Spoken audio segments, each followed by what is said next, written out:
all of the most viral Arabian fragrances on TikTok to see if they're worth the hype. Let's start with Paris Corner Mina. As soon as I smelled it, I could smell like caramel and pistachio, and I was like, this smells so familiar. I was like, Cheirosa 62, is that you?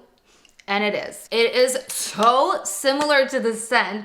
It is identical, really identical, but it smells more like a perfume, where this is obviously more of a lighter body mist. So I think if you were to go for the perfume version of this, I would recommend this. The performance on this is like 12 hours plus, especially on clothing, is really, really strong. It is $49 Canadian on Fragrance Buy. All of these are from Fragrance Buy. So the bang for the buck is definitely there. And the more I wear this, like the more I fall in love with it. I was never a big fan of Cheirosa 62, but this one I love, and I'm going to give this a 9.5 out of 10. It is very smooth. It's decadent. It's delicious. And I think one of the best Arab fragrances that I've tried as of late. Then I got Paris Corner Mina Coco Lush.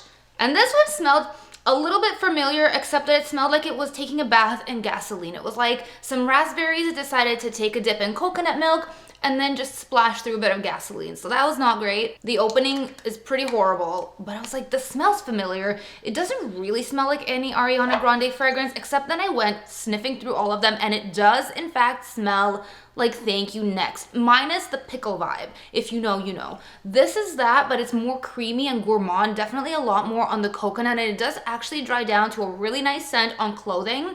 This is super strong. Like, the performance on these is massive. I sprayed it in the room, and I kept coming back into that room, and I was like, if you want a powerhouse fragrance that is inexpensive, this is it.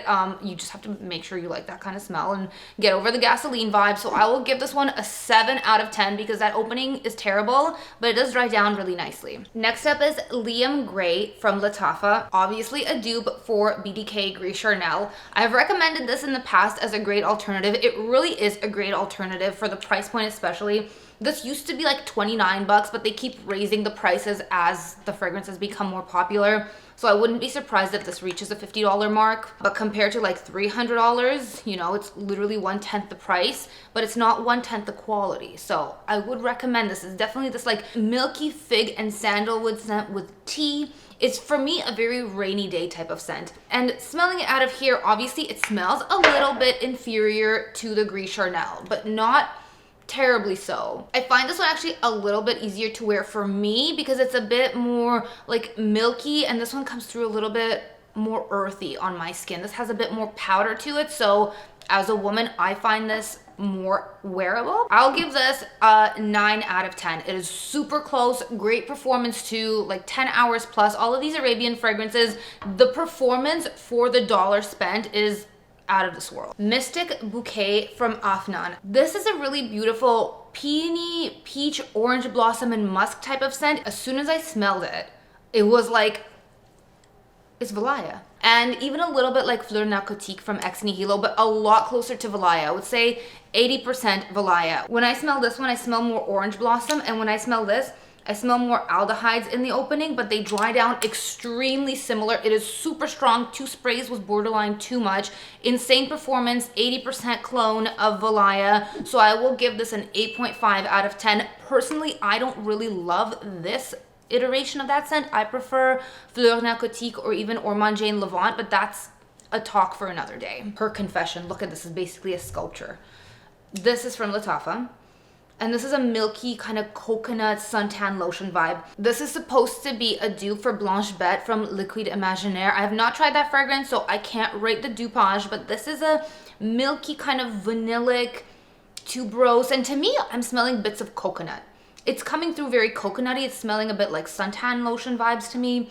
It's light. It is very like a dripping sort of lotion effect. The performance was fine. This was on the weaker side on my skin. I got maybe 8 hours out of this one. I don't personally wear this type of scent profile very much. For me, I would give it a 7 out of 10. It's okay. Vibrant Vetiver Delight, obviously a dupe for Byredo's Bal d'Afrique, which is kind of a lotion like vetiver. an orange flower type of scent. It's very bright, it's very happy. To me, it smells like the color orange, and this is a lot more citrus heavy than Bal d'Afrique. It is impossible to find an amazing dupe for Bal d'Afrique. They either go a little bit too smoky or too earthy and a little bit more masculine leaning. I wear the original myself. It's one of my signature scents, so I am a harsh critic. This is one of the better dupes that I've ever stumbled upon. I will give this one a 8.25. We're going quarter points. 8.25 out of 10. Next is Newa from Lush. I'm seeing this brand everywhere right now. This scent is like a powdered sugar on slices of apple. It's powdery, vanillic, and tangy at the same time. It's like, you know, those Rockets candies? It's kind of like that. I personally don't like this. I'm gonna give this a 4 out of 10. I don't know what it is a dupe of. I don't like the scent. I would not recommend. Then we have Pistachio from Paris Corner. I have smelled all of the pistachio dupes that are a dupe of the Kayali Yum Pistachio. This is the best one that I have smelled so far. I really like this. It has this true decadent sweet nuttiness. It smells like pistachio cream.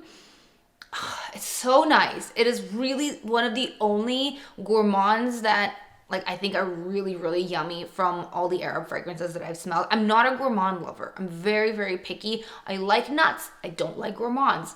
It's hard. I like this better than the Kayali.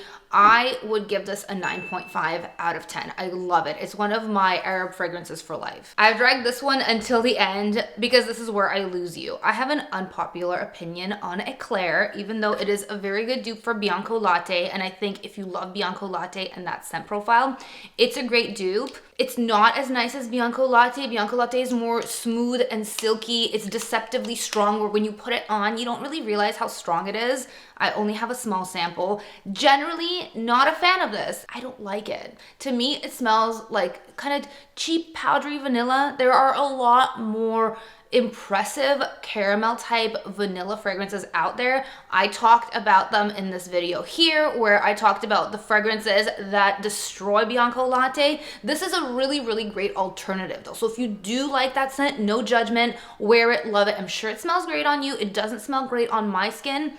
I don't like this type of scent. It's gonna be a 6 for me. All these viral TikTok fragrances obviously are great, affordable dupes for very expensive fragrances, and they are in fact really accurate alternatives. Very, very strong performers. I think generally Arab fragrances are worth the hype. They're strong, they're generally pretty good quality, and the dupage is like 80% accurate most of the time, if not better. If you guys are wondering, where are Kamra from Lattafa? Where is Club de Nuit and all those? I did talk about those in another video that I'm gonna link where my man actually rated them and shared his opinion. Leave me a comment below and let me know which Arab fragrances you want me to buy and review next.